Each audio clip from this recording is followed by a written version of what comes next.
नमस्कार, N V news देख रहे हैं आप। मैं हूं आपके साथ में। बुलेटिन की शुरुआत करेंगे। छत्तीसगढ़ के मुख्यमंत्री विष्णुदेव साय ने कहा कि पहले कैंसर के मरीज बहुत कम थे, लेकिन अब जीवन शैली, खान-पान और पर्यावरण में बदलाव के कारण ये बढ़ रहा है। इसी चिंता को ध्यान में रखते हुए राज्य भर के डॉक्टरों को 2 दिवसीय संगोष्ठी हो रही है। कैंसर से कैसे बचा जाए, इन सब पर 2 दिनों तक चर्चा होगी। हमें पूरा विश्वास है कि ये सेमिनार लाभदायक होगा। कैंसर की बीमारी आजकल आम हो जा रही है। पहले बहुत कम कैंसर के पेशेंट होते थे, लेकिन अब लाइफस्टाइल, खान पान, वातावरण, ये सब का असर है कि काफी संख्या में कैंसर के मरीज हो रहे हैं और उसमें सबकी चिंता है। माननीय प्रधानमंत्री जी की भी चिंता है, हम लोगों की छत्तीसगढ़ सरकार की भी चिंता है और उसी चिंता को लेकर यहाँ पर प्रदेश भर के डॉक्टरों का 2 दिन का ये संगोष्ठी है और इसमें व्यापक चर्चा होगी। कैंसर को कैसे रोका जाए, नई नई पद्धति कैसे लागू किया जाए, कैंसर का इलाज भी काफी महंगा होता है, कैसे उसको सस्ता किया जाए, ये सब सारी 2 दिन तक यहाँ पर चर्चा होगी। मतलब विशेषज्ञ कैंसर के यहाँ पर पूरे प्रदेश भर के डॉक्टर एकत्र हुए हैं और हमको पूरा विश्वास है कि इस 2 दिन का संगोष्ठी का कोई एक नया समाधान कोई एक निकलेगा, जो कि हमारे कैंसर के जो मरीज के लिए कोई एक मील का पत्थर साबित होगा। इधर कृषि मंत्री शिवराज सिंह चौहान ने प्रेस कॉन्फ्रेंस में कहा कि हालिया जीएसटी रिफॉर्म से किसानों को बड़ा फायदा मिलेगा।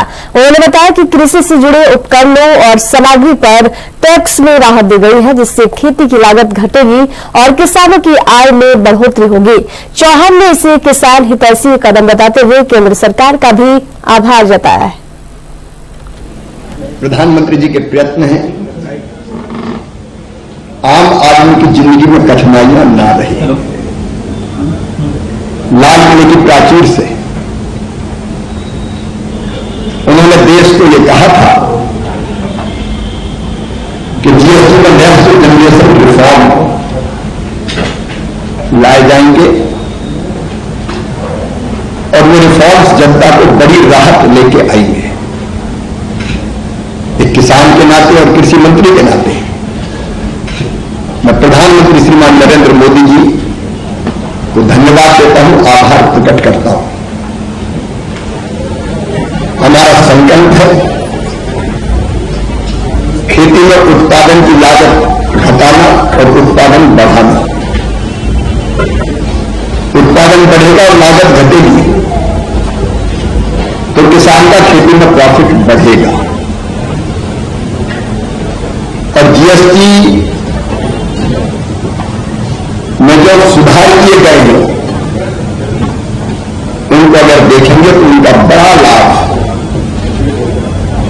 देश के किसानों को मिलने वाला है। और मैं इधर अनंत चतुर्दशी 2025 के मौके पर देश भर में गणपति विसर्जन यात्रा का भव्य आयोजन किया गया।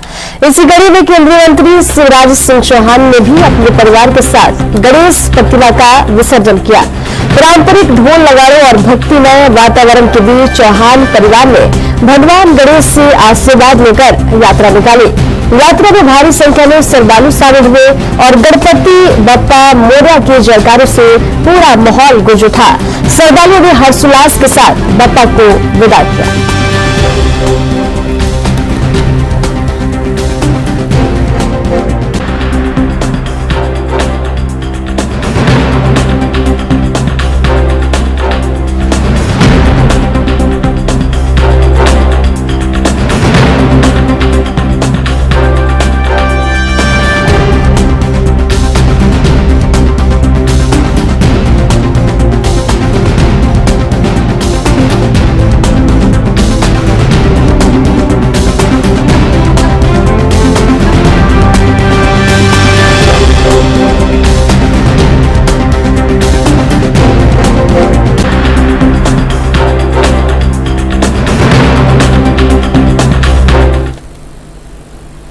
उत्तर प्रदेश में अपराधों की जांच और न्यायिक प्रक्रिया को और वैज्ञानिक बनाने के लिए 5वीं क्षेत्रीय न्यायालयिक विज्ञान प्रयोगशाला का शुभारंभ किया गया।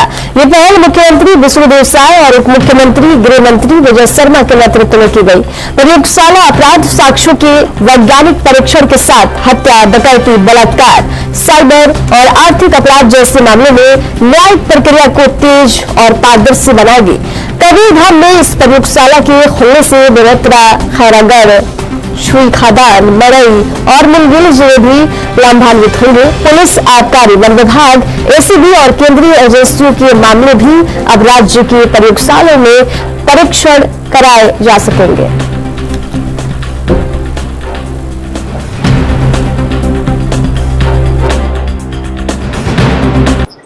रीजनल फॉरेंसिक साइंस लेबोरेटरी की शुरुआत आज 6 सितंबर को कवर्धा में की गई है 2025 में।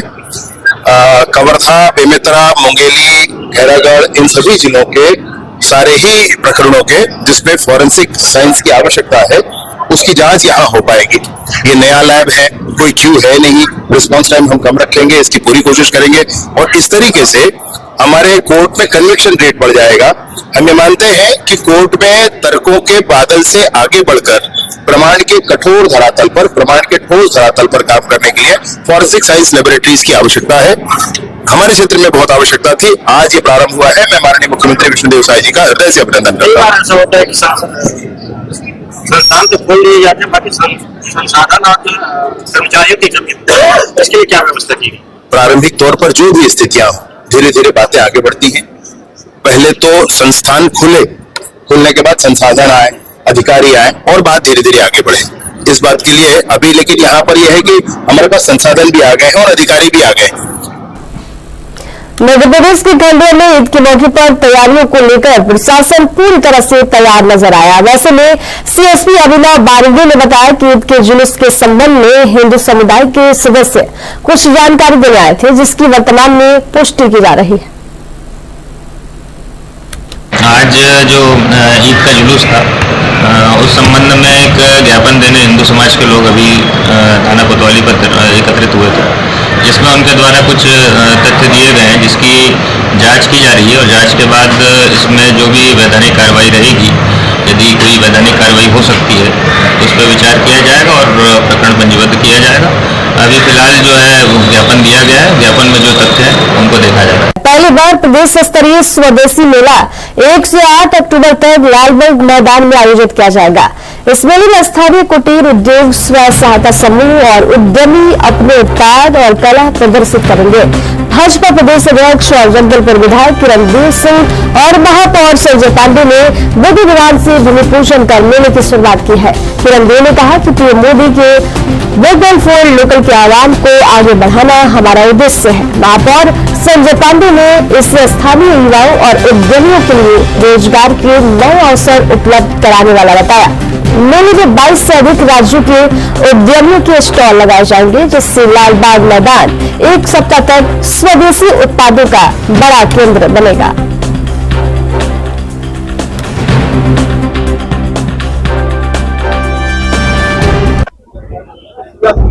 बताइए आज हमारे लालबाग मैदान में और स्वदेशी जागरण मंच का एक बहुत ही महत्वपूर्ण कार्यक्रम आत्मनिर्भर, स्वावलंबन और स्वदेशी निर्मित वस्तुओं का उपयोग करने की दृष्टि से एक व्यापक कार्यक्रम पूरे देश में चल रहा है। उसी के क्रम में जगदलपुर में भी स्वदेशी जागरण मंच के द्वारा एक स्वदेशी मेला 1 अक्टूबर से 8 अक्टूबर तक का, और ये यहाँ पर होने आ रहा है। इसी स्थान पर आज उसका भूमि पूजन हुआ है और लोगों में अपने देश के प्रति और देश में निर्मित वस्तुओं के प्रति उनके उपयोग की दृष्टि से जागरूकता है।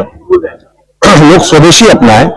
हमारे स्वदेशी उद्यमी हैं जो, या हमारे कामगार हैं, कारीगर हैं, और यहां से निर्मित वस्तुओं का उपयोग हम ज्यादा से ज्यादा करें अपने देश के। और आदरणीय प्रधानमंत्री जी कहते हैं आत्मनिर्भर भारत, इस दृष्टि से। और ये वैसे कार्यक्रम स्वदेशी जागरण मंच का है और मैं बहुत बहुत बधाई देता हूं और पूरे स्वदेशी मेला के सफलतापूर्वक ये काम हो उसके लिए अपनी शुभकामनाएं देता हूं। बताइए महापौर की आज जो कार्यक्रम है कि आगामी 1 अक्टूबर से 8 अक्टूबर तक बस्तर में बृहद कार्यक्रम बस्तर संभाग की दृष्टि से स्वदेशी मेला का आयोजन हो रहा है। आप सबको मालूम है आज समय की मांग है स्वदेशी। महात्मा गांधी के बाद आज नरेंद्र मोदी जी के आह्वान पर 2047 विकसित भारत का जो संकल्प माननीय मोदी जी ने लिया है, उसके लिए देश को आत्मनिर्भर और स्वावलंबी बनाने के लिए स्वदेशी वस्तुओं में बढ़ोतरी हो, स्वदेशी वस्तु लोग पहने, लोग स्वदेशी वस्तु खरीदें।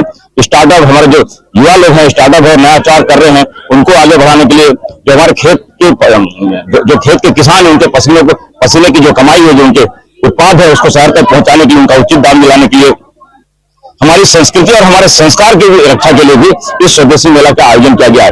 यहाँ पे बस्तर की लोक कलाएं, मुरिया माड़िया नृत्य है, बस्तर दशहरा के अवसर पर लग रहा है। बस्तर दशहरा विश्व का ऐतिहासिक धरोहर जैसा दशहरा है, उन सब की झांकी यहाँ पे रहेगी और इस प्रकार से एक अच्छा वातावरण नवरात्रि के समय में यहाँ पे शहर में बनने वाला है। स्वदेशी का एकमात्र उद्देश्य जो है भारत को आत्मनिर्भर बनाना, भारत को स्वावलंबन बनाना, यही हमारा उद्देश्य है। सीतापुर में डीएवी पब्लिक स्कूल में दूसरी क्लास की एक छात्र के साथ गंभीर घटना हुई है। स्कूल की शिक्षिका नम्रता गुप्ता ने छात्रों को 100 बार उठक बैठक कराई है, जिससे उसकी मांसपेशियों पर दबाव पड़ा और वे चलने फिरने में असमर्थ हो गई। छात्रा का उपचार फिलहाल अंबिकापुर के निजी हॉस्पिटल में चल रहा है। परिजन इस मामले में सरगुजा पुलिस अधीक्षक के पास शिकायत लेकर पहुंचे हैं और शिक्षिका के खिलाफ कड़ी कार्रवाई की मांग कर रहे हैं।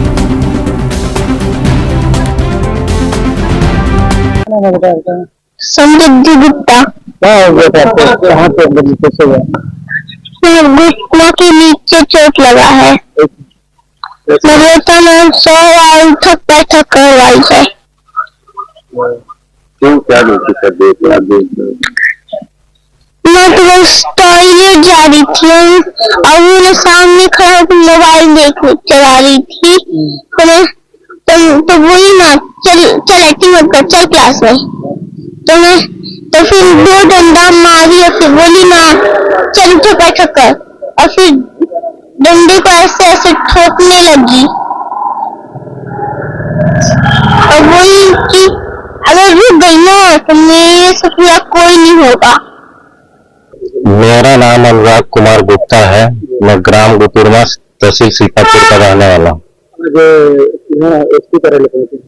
जी ये बच्ची का डीएवी स्कूल प्रतापगढ़ में पढ़ती है वो, तो क्या हुआ कि उनको उठक बैठक में उनके द्वारा किया गया है, तो उनका यही ट्रीटमेंट चल रहा है अंबिकापुर में।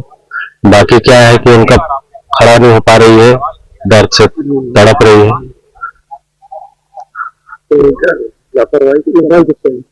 तो लापरवाही तो सर अब देख सकते हैं, लापरवाही तो बच्ची को आप देख सकते हैं, पूछ सकते हैं।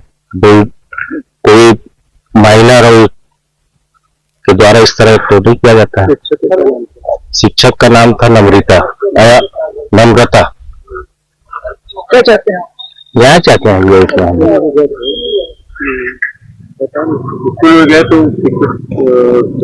प्रबंधन का क्या? हाँ, स्कूल में मैं स्कूल गया, मैं तो प्रिंसिपल से मिलने गया कि सर इस तरह से कैसे हो गया करके। तो उनके द्वारा यही बोला गया कि देखिए हम लोग का स्कूल में ऐसा कुछ रूल नहीं है, नियम नहीं है, और आप मतलब कि किया नहीं जाता है, ठीक ना। उसके बाद में यही बोला गया, आप 2-3 बच्चों को बुलाया गया स्कूल प्रबंधन के द्वारा और पूछा गया कि तो नहीं ऐसा कुछ नहीं हुआ है करके बोले, और पूरा मैम टीचर लोग बोल रहे थे कि ऐसा हुआ मतलब कि नहीं हुआ है हम लोग का स्कूल में। बाकी आप बच्ची है साथ में, आप पूछ सकते हैं, उनका बयान ले सकते हैं, जान सकते हैं। इसकी शिकायत आप लोग कहाँ करते हैं? इसका शिकायत मैं आज करने सीतापुर थाना गया था, तो बोले कि आप बच्ची को लेके आइए, तो वहाँ पे मैं वहाँ FIR हो जाएगा आपका करके बोले। आज कहाँ? आज यहाँ मैं अंबिकापुर में था, जिनका ट्रीटमेंट करा रहा था। गौरेला में न्यायाधीश के बंगले में दिन दहाड़े चोरी की घटना सामने आई है, जहां चोरों ने मुख्य दरवाजे का ताला तोड़कर चांदी की कटोरी, चम्मच और सीसीटीवी कैमरे पर हाथ साफ किया है। तो वही इस घटना की जानकारी तब मिली जब विरुद्ध बंगले पर पहुंचा और दरवाजा खुला हुआ मिला। ऐसे में पुलिस की ओर मामले की जांच शुरू कर दी गई है और पुलिस आरोपियों की तलाश में जुट गई।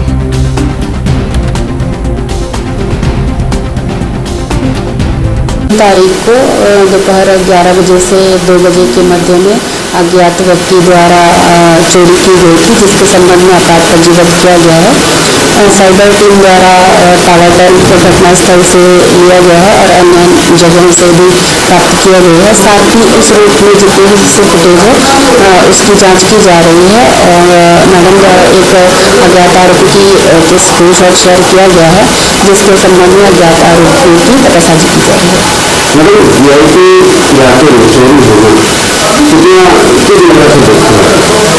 जी एक्चुअली उधर एक सुनसान एरिया है और उधर से एक तटबंदी एरिया है, तो उधर इसलिए उधर रात में और शाम को पेट्रोलिंग की जा रही है और संदिग्ध मिलने पर उससे पूछताछ कर विधिवत कार्रवाई की जाएगी। इधर छत्तीसगढ़ पुलिस ने अंतर जिला डीजल चोरी गिरोह का पर्दाफाश किया। फिल्मी स्टाइल में रुकावट डालकर 3 आरोपियों को धर दबोचा गया है, जबकि 2 फरार हैं। चारों ने स्कॉर्पियो से पुलिस को कुचलने की कोशिश की, लेकिन शिव नारायण पुलिस ने साहसिक कार्रवाई की है। इस दौरान पुलिस ने 1280 लीटर डीजल, ताला तोड़ने के औजार और स्कॉर्पियो वाहन जब्त किया है। कुल मिलाकर लगभग 14 लाख रुपए का माल बरामद किया गया है और सभी आरोपियों को न्यायिक हिरासत में भेज दिया गया है।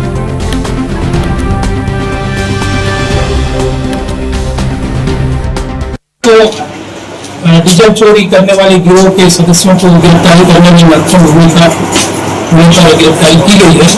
इसमें टोटल 3 आरोपियों को गिरफ्तार किया गया है और 1280 लीटर डीजल और स्कॉर्पियो और चोरी करने के जो भी सामान है, जैसे रॉड है, पाइप है और इनके पास से जो मोबाइल है, ये बरामद किया गया है। पिछले कई दिनों से यहाँ पर ये सूचना मिल रही थी कि जो रोड पर खड़ी ट्रकें रहती है, इनसे डीजल टैंक तोड़ करके पाइप से निकाल करके डीजल चोरी की जा रही थी। इसी आधार पर पुलिस अधीक्षक जांजगीर चांपा के निर्देश पर शिवनारायण पुलिस ने ये कार्रवाई की है।